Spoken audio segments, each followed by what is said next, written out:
যেই শেখ মুজিব বিরোধী দলের রাজনীতি করছে, যেই শেখ মুজিব 14 বছর গণতন্ত্রের জন্য লড়াই করে জেল খাটছে, সে 73-এর নির্বাচনের পরে বলতেছে দেশে কোনো বিরোধী দল নাই।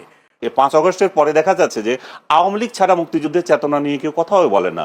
তিনি সাডেনলি এই জুলাই আগস্ট মাসে এসে বুঝলেন যে বাংলাদেশে সংবিধান লঙ্ঘিত হচ্ছে, সংবিধানের অনেক ক্ষয়ক্ষতি হচ্ছে, সংবিধান থাকবে না।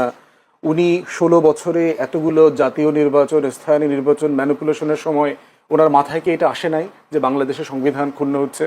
বাংলাদেশে 800 আয়নাঘর হবার পরে কি ওই লতিফ সিদ্দিকী, জেরাই খান পান্না, এই যে মুক্তিযুদ্ধ ব্যবসায়ীরা আছে, প্রফেসর কার্জন, তাদের মাথায় কি কখনো আসে নাই যে আমাদের মানবাধিকার লঙ্ঘিত হচ্ছে? গুম, খুন, হত্যা, গণহত্যার পর গণহত্যা হয়েছে গত 16 বছর, massacre after massacre, genocide after genocide হয়েছে। ওনাদের তখন কি মনে হয় নাই যে বাংলাদেশে সংবিধান লঙ্ঘিত হচ্ছে? ওনাদের মনে হয় নাই যে ক্ষমতার উৎস জনগণ বলবার পরেও বাংলাদেশে সেই জনগণকে আওয়ামী চেতনা দ্বারা আবৃত্ত করে রাখা হয়েছে? ওনাদের মনে হয় নাই যে শত শত বিলিয়ন ডলার প্রতি বছর লুটপাট হচ্ছে কিন্তু সংবিধান লঙ্ঘিত হচ্ছে? ওদের কাছে মনে হয় নাই? সাডেনলি কেন গত জুলাই আগস্টে এসে ওনাদের মনে হইতেছে যে আমাদের তো এই সংবিধান নাই, সংবিধান লঙ্ঘিত হচ্ছে, অত কিছু একটা করা দরকার? প্রশ্ন হচ্ছে এইটা হইল প্রপার চেতনা ব্যবসা, এবং চেতনা ব্যবসা করে নগদে তারা ধরা খাইছে। ব্যবসাটা করতে গিয়ে ভুল টাইমে ব্যবসাটা করছে। এমন একটা সময় এই ব্যবসায় পুঁজি ইনভেস্ট করছে যেই সময় এই ব্যবসাতে ভাটা চলতেছে, জোয়ারের জমানাতে ছিল না। এবং এরা সবাই কোনো না কোনো ফর্মে কিন্তু গত রেজিমের বেনিফিশিয়ারি, ডাইরেক্টলি ইনডাইরেক্টলি কোনো না কোনো ফর্মে। বলেন এই লতিফ সিদ্দিকী, উনি তো এই সরকারের এমপি মন্ত্রীও ছিলেন, চাকরি চলে গেছে। যদি বলা হয় এক কারণে চাকরি গেছে, আসলে চাকরি গেছে অন্য কারণে। জয়ের সমালোচনা করছে, জয়ের লুটপাট নিয়ে কথা বলছে। তাহলে এই বেনিফিশিয়ারিরা সাডেনলি যে ব্যবসায়ী করছে, আপনি রংপুরের যে ঘটনাটা বললেন সেটার সাথে যদি এই ঘটনাটা মিলান, আগের ঘটনাটা হইলো প্রপার চেতনা ব্যবসা 71-এ, আর এই ঘটনাটা হলো একটা বিচ্ছিন্ন ঘটনা। কিন্তু আইন শৃঙ্খলা বাহিনী তাদের বিষয়টাকে আইনগতভাবেই মানে অ্যাড্রেস করতে হবে। আইন যেন কোনোভাবে লঙ্ঘিত না হয়, কারণ অধিকার যদি কোনোভাবে লঙ্ঘিত হয়ে থাকে সেই বিচার, সেই ব্যবসাগুলো যেন, ব্যবসার পাশাপাশি বিচারটা যেন রাষ্ট্র এনশিওর করে, ওইটা আমরা চাইবো। আমরা একটা প্রশ্ন করি ব্যারিস্টার ফুয়াদ, সেটা হচ্ছে জুলাই আন্দোলনে যারা ছিলেন এবং তারা যে স্বপ্ন দেখেছেন, যারা দেশের মানুষকে যে স্বপ্ন দেখানো হয়েছিল, এখন যে পরিবেশ পরিস্থিতি, আইন শৃঙ্খলা বলেন, এই যে মব তৈরি করে মাজার ভাঙা থেকে শুরু করে সবকিছু, এখন আনিস আলমগীরও ঠিক একই কথা বলছেন যে যারা আন্দোলন করেন তারা এখন ফ্রাস্ট্রেশনে ভুগছেন, তারা বলছেন এই আন্দোলন করা ঠিক হয়নি। আপনি কি বলবেন? না, এটা মনে করলে তো সারা দেশের মানুষ আবার নেমে আসতো। গত বছর যারা আন্দোলন করেছে, বর্ষপূর্তি পালন করলো, সাডেনলি যদি দেশের মানুষের মনে হয়ে থাকে যে না, আন্দোলন করে তো আমাদের কিছু আশা পূরণ হয়নি, তারা লাখে লাখে কোটিতে কোটিতে রাস্তায় নেমে আসুক, প্রতিবাদ জানাক। গতকালকে আপনি একটা জরিপ দেখেছেন, ইনোভেশন একটা জরিপ করেছে, সেইখানে একটা মানে মানে ম্যাসিভ মেজরিটি বলেছে যে এই সরকারের উপর তাদের আস্থা আছে, তারা নির্বাচন চায়, ফেব্রুয়ারিতে নির্বাচন দেখতে চায়, ভোট দেখতে চায়। ওভারঅল এই সরকারের উপরে যে কনফিডেন্স লেভেল, সেইটা নষ্ট হবার মতো কোনো ঘটনা ঘটে নাই এখন পর্যন্ত। প্রত্যাশা এমন একটা জায়গার একটা কন্টিনিউয়াস প্রসেস। আনিস ভাইদেরকে মাথায় রাখতে হবে, আওয়ামী লীগ গত 16 বছরে যা যা ধ্বংস করে দিয়ে গেছে, সাডেনলি 1 বছর 13 মাসে এসে তার প্রত্যেকটা ভবনকে উচ্চ স্কাইস্ক্রাইপার বানানো সম্ভব না, এটা প্র্যাকটিক্যাল না। কিন্তু প্রশ্ন হচ্ছে রুট ঠিক আছে কিনা, যাবার পথ ঠিক আছে কিনা, সেখানে এই যাবার জায়গাগুলোতে কোনো ভুলভ্রান্তি হচ্ছে কিনা, বাড়াবাড়ি হচ্ছে কিনা, সেটা নিয়ে কন্টিনিউয়াসলি আমাদেরকে ঠিক করতে হবে, কন্টিনিউয়াসলি সমালোচনা করতে হবে। কিন্তু আপনি যদি বলেন যে আমার আমার আমার আমার হাজার হাজার লক্ষ লক্ষ এমপ্লয়মেন্ট কেন হচ্ছে না, আপনি একটা ইকোনমিকে ধ্বংস করে মাটিতে মিশাই দিয়ে গেছেন, আর মিশানোর পরে আপনি দাবি করছেন যে কই আমার এখানে জব হচ্ছে না কেন? একটা কান্ট্রিতে কখন এফডিআই আসে, কখন বিদেশি বিনিয়োগ আসে, কখন এখানে জব ক্রিয়েট হয়, এটা তো একটা প্রসেস আছে। এখানে তো আলাদিনের চেরাগ নাই যে ইনুস সাহেব ওনার চেরাগটা, ল্যাম্পটা অন করে দিচ্ছে আর এখানে লাখ লাখ জব তৈরি হয়ে গেছে। এইখানে কন্টিনিউয়াসলি গত 4 বছর ধরে এফডিআই মানে নাই, ক্লোজ টু জিরো। এখানে আপনার রিজার্ভ গত 5-7 বছর থেকে জিরোতে ছিল। গত 4 বছর পরে প্রথমবার দেখলাম এই মাসে আমার রাষ্ট্রের ব্যালেন্স অফ পেমেন্ট দিতে, লেনদেন, বিদেশি দেনা পাওনা শোধ করতে তাকে স্ট্রাগল করতে হয়নি, তার সাফিসিয়েন্ট ফান্ড আছে। তাহলে এইরকম একটা জায়গায় আমি বিদেশি বিনিয়োগ কীভাবে আশা করবো, যেখানে গণতন্ত্র নাই, গুম খুনের স্বর্গরাজ্য হয়ে গেছে, আপনি বিরোধী দল নিশ্চিহ্ন করে দিয়েছেন, নির্বাচন ব্যবস্থা ধ্বংস করে দিয়েছেন, দেশে বিদেশে কারো টোটাল 40টা ব্যাংক রেড জোনে চলে গেছে। সেই আলাপটা না তুলে, এসালমের সাথে এসালম যে আমার পুরো ইন্ডাস্ট্রি ধ্বংস করে দিয়ে গেছে, সেই আলাপটা না তুলে আপনি যদি এখন আশা করেন যে এগুলো থেকে এখন আমাদের ইনভেস্টমেন্ট হচ্ছে না কেন, টাকা তো আছে, ব্যাংকও বলছে সাফিসিয়েন্ট এলসি করবার মতো, ইনভেস্টারদেরকে দেওয়ার মতো টাকা আছে, কিন্তু ইনভেস্টার তো নাই। আপনার টোটাল প্রসেস তো ডিসরাপ্টেড হয়ে গেছে। টোটাল এই অলিগার্ক চোর, এই চোরেরা তো এখন ঘুরে বেড়াইতে পারছে না, তারা তো একটা মানে গা ঢাকা দিয়েছে, শেল্টার খুঁজতেছে। কদিন আগে দেখলাম যে বড় বড় আওয়ামী চোররাও দেখলাম বিভিন্ন মিটিংয়ে বড় বড় রাজনৈতিক দলের পাশে দাঁড়ায় দাঁড়ায় ফটো সেশন করছে। এইটা সময় লাগবে, দুইটা কাজ করছে। আমি একটু যেতে চাই আবার আনিস আলমগীরের কাছে। আনিস আলমগীর, আমরা দেখেছি আসলে যখন মুক্তিযোদ্ধা, বিশেষ করে 5 আগস্টের পরে মুক্তিযোদ্ধাদের উপর হামলা হয়েছে দেখেছি, কাউকে জুতার মালা পরাতে দেখেছি কুমিল্লায়, সেদিকে নির্বাচন কমিশনার প্রধান তাকেও গলা জুতার মালা পরানোর ঘটনা দেখেছি। তখন আমরা বলতে শুনেছি বা সুশীল সমাজকে বলতে শুনেছি মুক্তিযোদ্ধাদের উপর একটা অপমান হচ্ছে, অত্যাচার করা হচ্ছে, মুক্তিযোদ্ধাদের সম্মানহানি করা হচ্ছে। কিন্তু আমার প্রশ্ন হলো যে 2014, 18, 24 সেই নির্বাচনগুলোতেও তো মুক্তিযোদ্ধারা ছিলেন, তারাও নির্বাচিত হয়েছেন।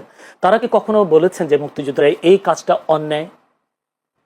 ওরা দলগতভাবে হয়তো বলেনি, কারণ তাদের তো বড় ধরনের কোনো সংগঠন নয়। যে মুক্তিযোদ্ধা সংসদ যেটা আছে ওটা তো একটা দলীয় দালাল সংগঠন, আপনি নিশ্চয়ই জানেন। এটা বিএনপি আমলে বিএনপির গান গায়, আওয়ামী লীগ আমলে আওয়ামী লীগের গান গায়, এবং নেতৃত্ব তারা সেভাবে নির্বাচিত করে।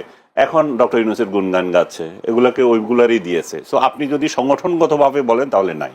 কিন্তু ব্যক্তি পর্যায়ে তো অনেকে ক্ষুব্ধ, ব্যক্তি পর্যায়ে তো অনেকে শেখ হাসিনাকে পছন্দ করেন নাই, এরকম রাজনীতি উনি কেন করছেন, ভোটাধিকার কেন খর্ব করেছেন, এগুলো তো আছে। এবং মুক্তিযোদ্ধাদেরকে যে যে 5 আগস্টের পর যেভাবে সারা দেশে টার্গেট করে নির্যাতন করা হচ্ছে, টার্গেট করে মুক্তিযুদ্ধের ইতিহাসকে বিকৃত করা হচ্ছে, টার্গেট করে 5 আগস্টের পর 5 আগস্টের পর থেকে, এবং মুক্তিযুদ্ধকে 2.0 নাম দেওয়া হচ্ছে। তো সবকিছু তো একটা চক্রান্তের মধ্যে হচ্ছে যে স্বাধীনতা 71 সাল মুছে দিতে হবে। এখন নতুন স্বাধীন হয়েছে, আমরা নতুন করে 47-এর পরে আমরা স্বাধীনতা পেয়েছি। সো নতুন নতুন ন্যারেটিভ তৈরি হচ্ছে। তো এগুলাতে মুক্তিযোদ্ধারা ক্ষুব্ধ বা মুক্তিযুদ্ধের সপক্ষের লোকজন ক্ষুব্ধ। এবং এটাকে যদি চেতনা বলা হয়, যে চেতনার ব্যবসা যদি বলা হয়, তাহলে এটা একটা ভুল কনসেপ্টে যাবে। যেমন জুলাই আলারা যেমন করছে চেতনার, আপনি যেটা বললেন কোথায় জানি জুলাইয়ের একজন চেতনা ব্যবসা করছিল, সে এগুলো হচ্ছে চেতনা। কি তো দোকান থাকে না যে আপনি কিনে নেবেন? চেতনা কি মানে একটা নীতি আদর্শ।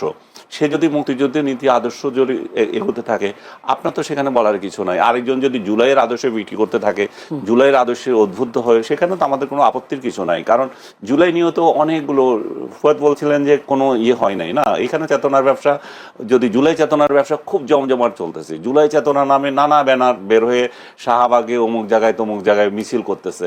যত মানে জুলাইয়ের পরে যত অপকর্ম, যত মব সংস্কৃতির সাথে জড়িত, সবগুলো কিন্তু জুলাই নাম দিয়ে হচ্ছে। জুলাই ছাড়া কি কোনো একটাও হয় নাই। যত মব করছে এগুলো দেখবেন, যে আপনি খেয়াল করে দেখবেন, রাজনৈতিক দলগুলোর হয়তো সংখ্যা আছে, কিন্তু এই যে মবগুলোর একটা ব্যানার থাকে, এটাতে জুলাই আছে। কারণ জুলাই দিয়ে জুলাই সাংবাদিক, চেতনা সাংবাদিক, জুলাই শাহবাগ সাংবাদিক, শাহবাগ চেতনা, এইভাবে এদের নাম আছে কতগুলো। আমি সবগুলোর নাম মনে করতে পারি না। এগুলো সব এমন সব লোকজনরা এগুলোতে আছে, প্রমিনেন্ট কেউ না, কিন্তু তারা সমাজে এখন বড় বড় হত্যাকর্তা হয়ে অন্যকে হুমকি দেয়, এরে দেখিয়ে নিব, ওরে দেখিয়ে নেব। সো চেতনা আমি ওইভাবে দেখি। এটা তো কোনো দোকান না যে এটা ব্যবসা করবে। আর চেতনা এমন একটা জিনিস না যে আপনি লিখে রাখলেন সেটাতে কিছু হয়ে যাবে। জুলাইয়ের পরে 5 আগস্টের পরে চেতনা দেখছেন নাকি আসলে এর আগেও কোনো চেতনার ব্যবসা ছিল? চেতনার ব্যবসা অবশ্যই ছিল, আওয়ামী লীগ আমলও ছিল, এই আমলও ছিল। কিন্তু বিষয়টা হচ্ছে যে আপনার কেন চোখে লাগছে? চোখ লাগছে কারণ নতুন স্বপ্ন, নতুন বাংলাদেশ। নতুন বাংলাদেশ না, চোখে লাগছে কারণ হচ্ছে যে একটা গোষ্ঠীকে আপনি টার্গেট করছেন। জুলাই চেতনা আওয়ামী লীগ বিক্রি করেছে তার ইয়েতে। এখন লোকজন বলতেছে যে আওয়ামী লীগ যে জুলাই চেতনা বিক্রি করেছে, মুক্তিযুদ্ধের চেতনা যে বিক্রি করেছে, দ্যাট ওয়াজ রাইট। কারণ এখন দেখা যাচ্ছে যে 5 আগস্টের পরে দেখা যাচ্ছে যে আওয়ামী লীগ ছাড়া মুক্তিযুদ্ধের চেতনা নিয়ে কেউ কথাও বলে না। বিএনপি আজ মুক্তিযুদ্ধের একটা দল, সেখানে একজন শহীদ প্রেসিডেন্ট জিয়াউর রহমান বাংলাদেশের স্বাধীনতার ঘোষক বলা হয়, কিন্তু তার দল মুক্তিযুদ্ধ নিয়ে কোনো কথা বলে না। মুক্তিযোদ্ধাদের অপমান নিয়ে, বঙ্গবন্ধুকে অপমান নিয়ে, 32 নম্বর ভাঙ্গা নিয়ে তারা কোনো কথা বলে না। তারা বরং রুমিন ফারহানা তো আর দলীয় না, এটা তো দল থেকে বলছি, যেমন দল যে আফল করা, সেটাকে তারা করছেন না। তো তাহলে দেখা যাচ্ছে যে আপনি মুক্তিযুদ্ধকে আঘাত করছেন বলেই এটা প্রশ্ন আসছে। এবং এখন মানুষ উপলব্ধি করছে যে আওয়ামী লীগ যে চেতনা করতো এবং সেটা ঠিকই ছিল, কারণ তারা ছাড়া চেতনার কথা বলারও লোক নাই এখন। যদি যেমন ফুয়াদ, যদি বা আনিস আলমগীর ভাইয়ের বক্তব্যটা যদি বলি, যে জুলাই যে চেতনা এখন চলছে, এই চেতনা দিয়ে প্রমাণ করে বিগত সময় আওয়ামী লীগের যে মুক্তিযুদ্ধের চেতনা, এটা সঠিক ছিল। এবং মুক্তিযুদ্ধের চেতনা এই কারণে ছিল যেহেতু এখন মুক্তিযুদ্ধকে কেউ কেউ বিলুপ্ত করবার চেষ্টা করছে। কি বলবেন? প্রশ্ন হচ্ছে যে এটা আনিস ভাই তার পরের স্লটে কাইন্ডলি বলবেন যে আসলে মুক্তিযুদ্ধকে ছোট করা, হেয় করার চেষ্টা কে করেছে? বাংলাদেশের পুরো ইতিহাস জুড়ে যদি দেখেন, মুক্তিযুদ্ধকে সবচেয়ে বেশি ছোট করেছে আওয়ামী লীগ, শেখ মুজিব, শেখ হাসিনা, শেখ পরিবার। কি কি ছিল মুক্তিযুদ্ধের চেতনা? আমরা কেন যুদ্ধ করেছি? 70-এ একটা নির্বাচন হয়েছে, যেই নির্বাচনে আওয়ামী লীগ, পূর্ব পাকিস্তান আওয়ামী লীগ ভোটে জিতেছে। সো গণতন্ত্রের মূল্যবোধ কি? আপনি তাকে ক্ষমতা দেবেন, না দিয়ে কি করলেন? একটা যুদ্ধ চাপিয়ে দিলেন, আমরা যুদ্ধ করতে গেলাম। তাহলে নির্বাচন, 69-এর গণ অভ্যুত্থান, 66-র 6 দফা, 71-এর যুদ্ধ, সবকিছুর মধ্যা চেতনার মূল জায়গাটা ছিল কি? এই রাষ্ট্রটা একটা গণতান্ত্রিক রাষ্ট্র হবে। শেখ মুজিব দেশে ফিরে এসে সরকারের দায়িত্ব নিলেন, শপথটা পর্যন্ত পড়েন নাই নিজে, কিন্তু সে সিংহাসনে বসছে, সে কিন্তু রাষ্ট্রের প্রেসিডেন্টের দায়িত্ব নেন নাই। দ্বিতীয়ত হইল 73-এর নির্বাচনের সময় আওয়ামী লীগ এবং শেখ মুজিব যা বলেছে, 293টা সিট নিছে। জাসদকে পিটায়া পাটায়া কেন্দ্র থেকে ব্যালট হেলিকপ্টারে করে চুরি করে ঢাকায় না গুইনা নির্বাচন ঘোষণা করছে। বঙ্গভবনে গিয়ে বলছে দেশে কোনো বিরোধী দল নাই, শেখ মুজিব বলছে। যেই শেখ মুজিব বিরোধী দলের রাজনীতি করছে, যেই শেখ মুজিব 14 বছর গণতন্ত্রের জন্য লড়াই করে জেল খাটছে, সে 73-এর নির্বাচনের পরে বলতেছে দেশে কোনো বিরোধী দল নাই। সেই শেখ মুজিব বাংলাদেশে 4th সংশোধনী করে বাকশাল জাতীয় দল কায়েম করছে। সেই শেখ মুজিব বাংলাদেশে সকল পত্রিকা গণমাধ্যম নিষিদ্ধ করে দিয়েছে।